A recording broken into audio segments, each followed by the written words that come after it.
পহেলা ফাল্গুন ও ভালোবাসা দিবস উপলক্ষে বিভিন্ন জায়গায় নানা অনুষ্ঠানের আয়োজন করা হয়ে থাকে।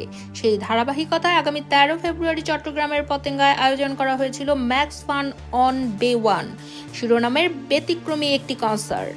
গভীর সমুদ্রের বুকে পারফর্ম করার কথা ছিল দেশের জনপ্রিয় শিল্পী হাবিব ওয়াহিদের, কিন্তু হঠাৎ কনসার্টটি স্থগিত বলে ঘোষণা করেছে আয়োজক কর্তৃপক্ষ।